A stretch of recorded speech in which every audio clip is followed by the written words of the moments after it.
Hello dear student, GCS classes में एक बार फिर से आपका स्वागत है। और आज की हिंदी की क्लास में हम पढ़ेंगे सर्वनाम। सर्वनाम किसे कहते हैं? देखो, आप लोगों ने संज्ञा पढ़ा है, संज्ञा के आपने भेद भी पढ़े थे। अब हम पढ़ेंगे सर्वनाम। सर्वनाम किसे कहते हैं, इसके भेद कितने हैं और उनके उपभेदों के बारे में भी थोड़ा बहुत हम जानेंगे।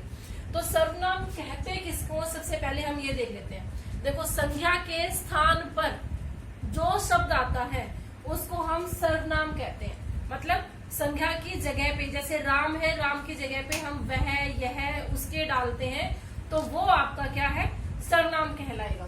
तो आज हम सर्वनाम के भेद के बारे में जानते हैं। सर्वनाम के 6 भेद होते हैं। सबसे पहला है पुरुषवाचक, निश्चयवाचक, अनिश्चयवाचक, आपका प्रश्नवाचक, संबंधवाचक और निजवाचक।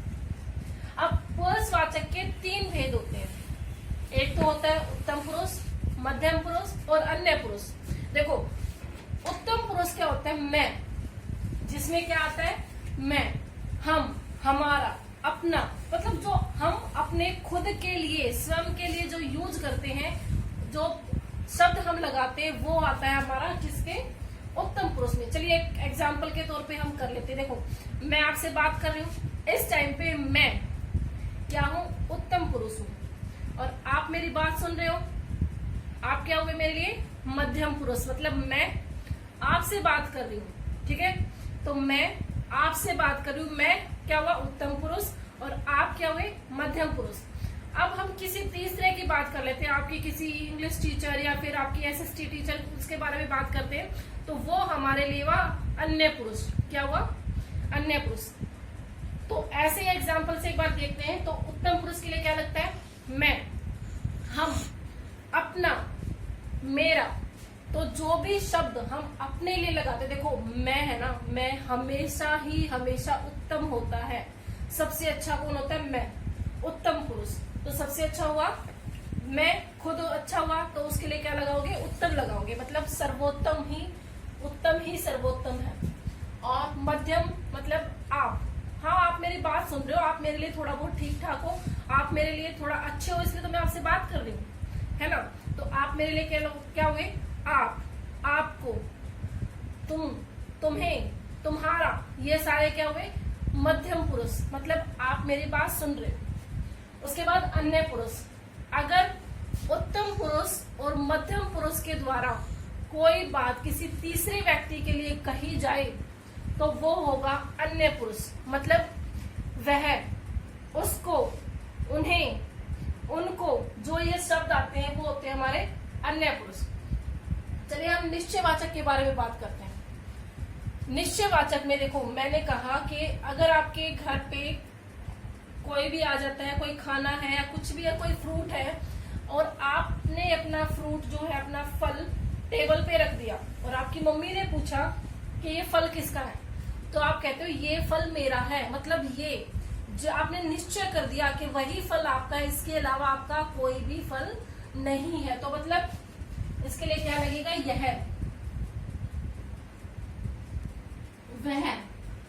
मतलब किसी भी बात को निश्चित कर देना कि वो आपका है, किसी का भी है, किसी के बारे में निश्चित शब्द लगा देना, वो आपका निश्चयवाचक शब्द कहलाएगा।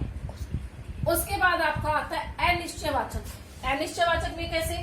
देखो, अनिश्चयवाचक में आपको, आप मान लीजिए आपको एक सपना आया और सपने में आपको किसी ने मतलब गलती से धक्का दे दिया। आपने उसको देखा नहीं, आप मॉर्निंग में उठे और आपने क्या बताया? मम्मी मम्मी मुझे ना रात को एक सपना आया और सपने में किसी ने मुझे धक्का दे दिया। मतलब किसी ने, जो किसी ने ना, जिसको आपने देखा ही नहीं, जो निश्चित ही नहीं है आपके लिए, वो आपका हो गया अनिश्चयवाचक। कोई, अगर आपकी मम्मी मतलब आप अंदर हो, किसी ने दरवाजा खटखटाया और आपके घर से अंदर से पूछा आपकी मम्मी ने, बेटा कौन आया है, तो आप क्या कहोगे? मम्मी कोई आया है, क्योंकि आप उसको जानते नहीं हो। नहीं जानते ना, नहीं जानते तभी तो आपने मम्मी को कहा कि कोई अंकल आए हैं या कोई आंटी आई है। तो जो आपने कोई शब्द जो यूज किया वो आपका अनिश्चयवाचक है। बात करते हैं प्रश्नवाचक की। अच्छा, अभी भी 1 मिनट पहले, 1 मिनट कहा, 2 सेकंड पहले मैंने एक क्वेश्चन किया था कि बेटा बाहर कौन आया है, किया था ना, और जिसका आंसर आपने कह दिया था कि मम्मी कोई आया है। तो कौन आया है, जो कौन क्वेश्चन पूछ लिया ना, तो वही आपका प्रश्नवाचक सर्वनाम कहलाएगा। क्या कहलाएगा? अगर आपसे किसी ने क्वेश्चनिंग की, कहाँ जा रहे हो, और भाई कैसे हो, क्या कर रहे हो आजकल, मतलब जिसमें क्वेश्चन आ गया वो आपका हो जाएगा प्रश्नवाचक सर्वनाम हो जाएगा। उसके बाद है संबंधवाचक। देखो, संबंधवाचक में एक का संबंध किसी दूसरे से दर्शाना, किसी एक वस्तु का संबंध किसी दूसरे से दर्शाना, मतलब जिसकी लाठी उसकी भैंस, मतलब लाठी का संबंध किससे हुआ? भैंस से हुआ। एक और आप वर्ड बोलते हो जैसे को तैसा, क्या बोलते हो? जैसे को तैसा, या जैसी करनी वैसी भरनी। अच्छा, इसे तो एक सॉन्ग भी आता है, जैसी करनी वैसी भरनी, मुझे वो सॉन्ग याद नहीं है, लेकिन हाँ एक सॉन्ग आता है। आप उस सॉन्ग को कमेंट बॉक्स में जरूर लिख के बताइए कि ये सॉन्ग था कौन सा और कौन सा कंप्लीट सॉन्ग है। और चलो हम बढ़ते हैं संबंधवाचक सर्वनाम में। तो मतलब एक वस्तु का किसी दूसरी वस्तु से संबंध दर्शाना ही संबंधवाचक सर्वनाम होगा।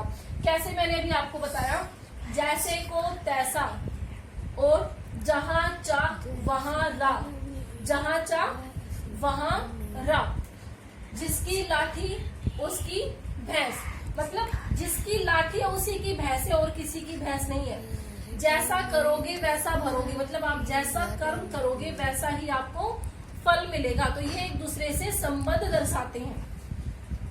अब है निजवाचक सर्वनाम। देखो, निजवाचक सर्वनाम अपने लिए होता है। अब आपके घर में आपका छोटा भाई बहन है, कोई भी है, आपने उससे कुछ सामान मांग लिया, चलो अपनी बुक मांग ली, और उसने कहा कि नहीं, पहले ना मुझे इसके बारे में, इसके बदले में आप मुझे कोई भी अपनी चीज दोगे, तभी मैं पुस्तक लाके दूंगी आपकी, तभी मैं आपको बुक दूंगी। तो आप क्या बोलते हो? चलो जाओ, मैं अपने आप ले लूंगा, मैं खुद ले लूंगा, मैं स्वयं ले लूंगा, करते हो ना। अगर आपसे किसी ने पानी मांगा और आपकी, या आपने किसी से पानी मांगा अपनी छोटी बहन से या मम्मी से, और वो भी आपको डांट दे, तो क्या कहोगे? रहने दीजिए, मैं खुद ले लूंगा, मैं स्वयं ले लूंगा, अपने आप कर लूंगा, कहते हो ना ऐसे वर्ड। तो जो आप ऐसे वर्ड यूज करते हो वो होता है निजवाचक सर्वनाम, मतलब अपने स्वयं के लिए, जो आपके निजता से संबंध रखते हो, उन शब्दों को निजवाचक सर्वनाम कहते हैं। देखिए बेटा, सर्वनाम बहुत ही इजी चैप्टर है, आसान चैप्टर है, और मैंने इसको छोटे से छोटा कर करके आपको समझाने की कोशिश की है। अगर आपको ये चैप्टर समझ में आया है तो प्लीज मुझे लिख करके जरूर बताइए, और इस वीडियो को लाइक, शेयर और सब्सक्राइब जरूर करिएगा। धन्यवाद।